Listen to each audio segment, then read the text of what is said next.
without your hat, sweetheart. No, probably not. My bald head.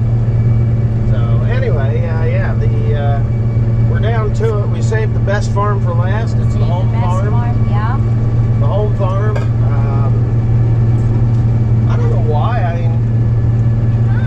Well, I know why. It's the home farm. It's had many years of cow manure and everything else, but we're running not quite 100 bushel to the acre on this. Well, right now this spot's not, but for the most part, that field over there was 98 or so. It's a 10-acre field, and we're just shy of 1,000 bushel. So solid 95, but more likely 98. This one here, this is an 8-acre field. So if we get 800 bushels out of this sucker, I don't even think this is 8. It might be 7. That'd be pretty good. Don't do that. Do not do that. I will whoop your behind if you do that. Really? Smarty pants. So anyway, yeah. We're gonna make Teresa go outside, and you can see the crap coming out the back. I'm always impressed. You know, I don't know why you're showing my face. There's wheat. You're talking. That's why I have to back. put your face. There's wheat going in the front. That's what I want to see. If I was viewing this video, I'd be like, Teresa, turn the camera. Teresa, turn the camera. Heck with ya. Yeah. What? Right. Mommy to you, pal. Kick your butt. So I was only doing 2 rounds around the fields, but when you get into smaller fields, you appreciate the space. So I'm going around this field 3 times. Bigger fields, for some reason, it's not that big of a deal to only do 2. You not do that.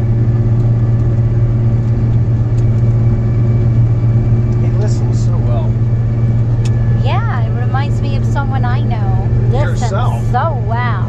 You listen really well. When I talk to you, it's like I might as well go talk to the tractor. Yeah, Now, tractor, you're going to go out and you're going to plow this field. And it just never does it. Mm-hmm. That's right. Yep. That's what it's like talking to you. Yep. You never told me. Right? Yeah. The awkward silence tells it all. Mm-hmm. Yeah. This is not, I don't remember how many acres this is. It might be 7. It's 7. That one there's like an acre and a half. That one over there is 4. It used to be that field and that field were together. And due to poor farming practices from, I imagine, my great-grandparents, that washed out there. And instead of putting a terrace in, they just put a fence in. Alright, let's take a peek into the cornfield that was replanted because the first planting basically dried up. It died. Not all of it. You can see there's some stalks that are taller than others. But anyway, I'm out here with my shovel and I'm going to dig up a plant if I can. There's a lot of guys that don't even own a shovel, but I'm one that does. So what I'm going to do is I'm actually going to dig this corn plant up here. Just this one. I'm going to dig it about as deep and as wide as I can. And I will tell you, it is wet. Not really wet, but it's got plenty of moisture. I am probably cutting roots, by the way. Actually, I think I am. Just because I can tell that plant is getting a little wonky there. So I've got a pretty good sized plug out of there. Oh yeah. And this is just a single plant. Let's see what we can come up with here. I'm popping out of there. But we got worms, which are awesome. Yeah, worms, which are awesome. I got a root. There's a lot of worms. There's some more worms. I'd like to see some worm eggs. Oh, there's another worm. So, worm activity is always good. Got some root activity. So, yeah, that's not terrible for this time of year. I'm sure that I cut some of the roots off, obviously. You can see the rhizosphere. I pulled the rhizosphere is what this soil here is around the roots.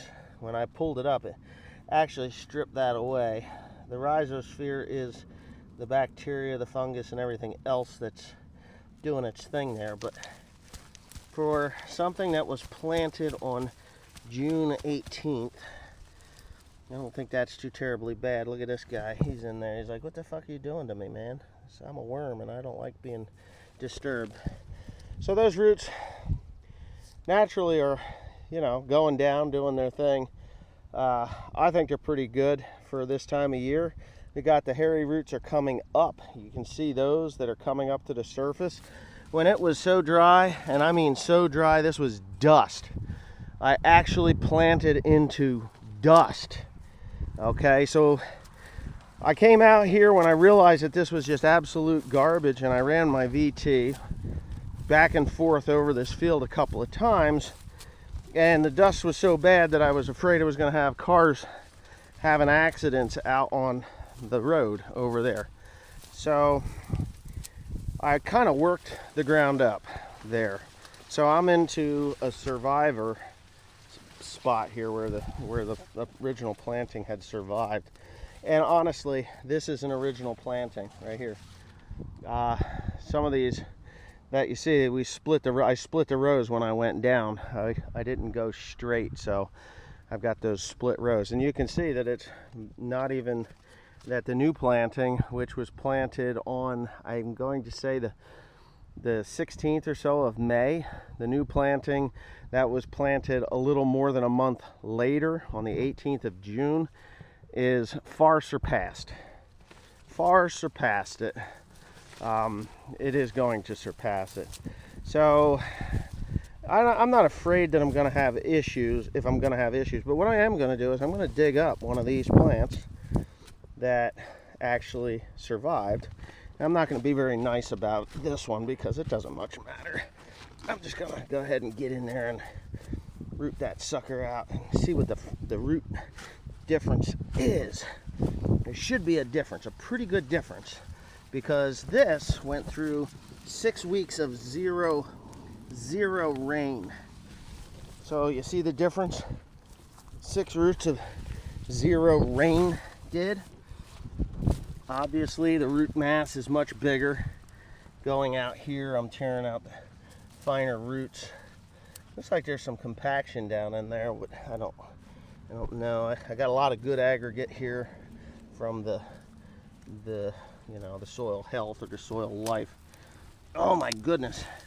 Starting to put on some brace roots here. Knock that dirt, broke it off.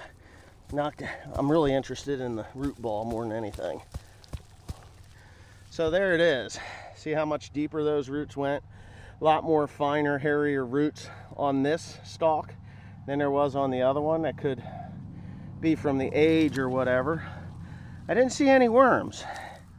Kind of weird. There's no worms in there. But anyway, yeah, so that's that. That's the difference. Not a hell of a lot, but it is there. This field was planted twice.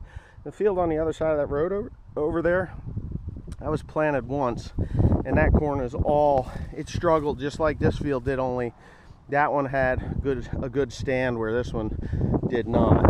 I replanted 60 acres over here, but yeah, that field is all shoulder high now.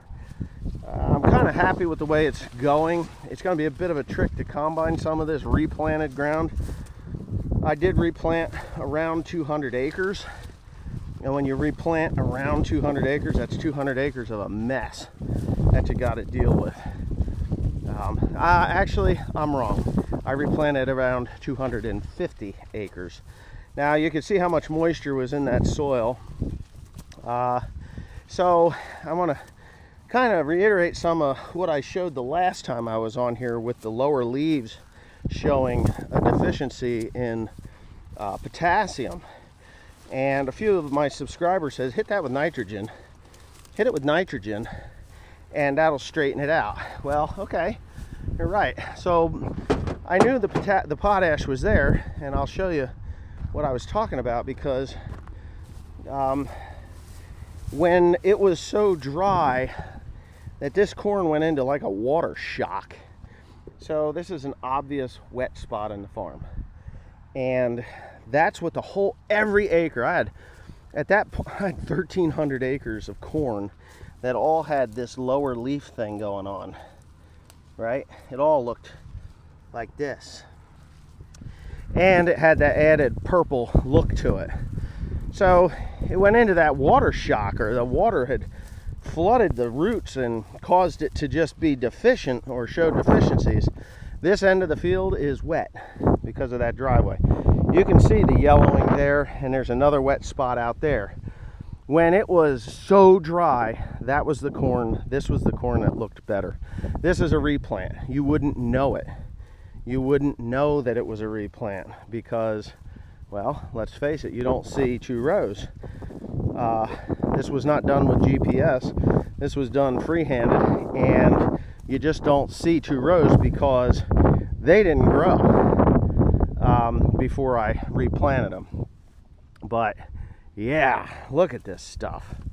This is what the whole farm, the whole entire farm looked like this when it was so dry. Not this farm, but all the other corn except for this farm, because this was a replant deal.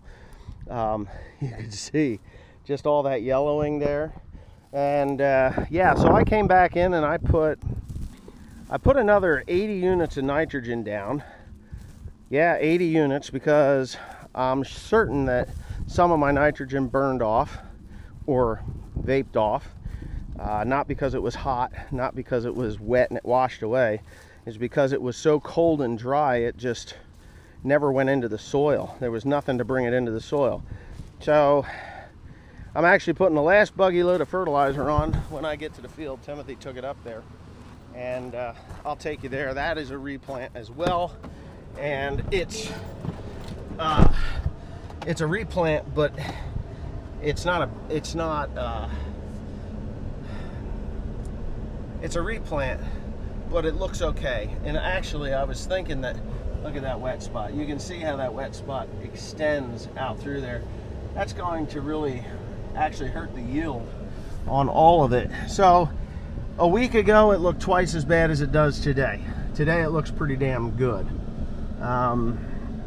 2 weeks ago, I was, well, let's see, the 4th of July is when I put the fertilizer to this, the 3rd or the 4th of July. I put the added, 75, 80 units of nitrogen to this. The 70 units of nitrogen. That's what I did, 70 units. I gotta reach back into the memory banks there. Oh, I'm stuck. Come on, truck. Come on, you're 4-wheel drive, come on. Anyway, before that, I was like, you know what, I'm going bankrupt. I'm going bankrupt. That's what's gonna happen. I'm gonna go bankrupt. I got 1,300 acres of corn in the ground. It all looks like I'm a fool, I'm an idiot, I don't know what I'm doing, and it really just boiled down to the weather. Now we're reaching full canopy here, except for this one here because of the damn wet spots, but this one here is a much drier field. The next field up is beautiful. Yeah, I'm sure there's a few farmers that drove past my fields and were like, what kind of moron planted that? And I would have probably agreed with them if we had normal weather, but we didn't have anything resembling normal weather. It was literally 6 weeks, no rain, zero, not even a spit. And then the temperature was so bloody cold that it couldn't even grow. And when I say cold, I'm telling you, buddy, it was 58, 59 at night. It was 65 in the daytime, and nothing was growing. Now we're getting 90-degree days, 90, 95 degrees. It's 93 right now, full sun, and things are doing really good. And I'm going to show you a field here as I drive by it. It was the first field that I planted this year. It was planted on May 10th. May 10th. I will never grow this variety again. This is a 111 day 111 day. It is the most sickliest looking. Well, it doesn't look bad now, but for being planted on May 10, that should be like tosseling out. It's not a no-till variety. I'm sure if I had worked the ground up and, you know, did it the conventional way, it probably would look phenomenal. But it was no-till with cold weather. I mean, it's probably not the variety, it's probably the conditions, but I can avoid these problems again by not planting that variety. So, you know, not like it may yield well, I don't know. But the majority of the corn that I replanted was that variety. As a matter of fact, it was that variety that I had to replant. So, what do you do, right? What the heck do you do? You just move on with life and you don't deal with that variety anymore. Anyway, I'll shut up now. I got things to do, places to go, fertilizer to apply. There we go.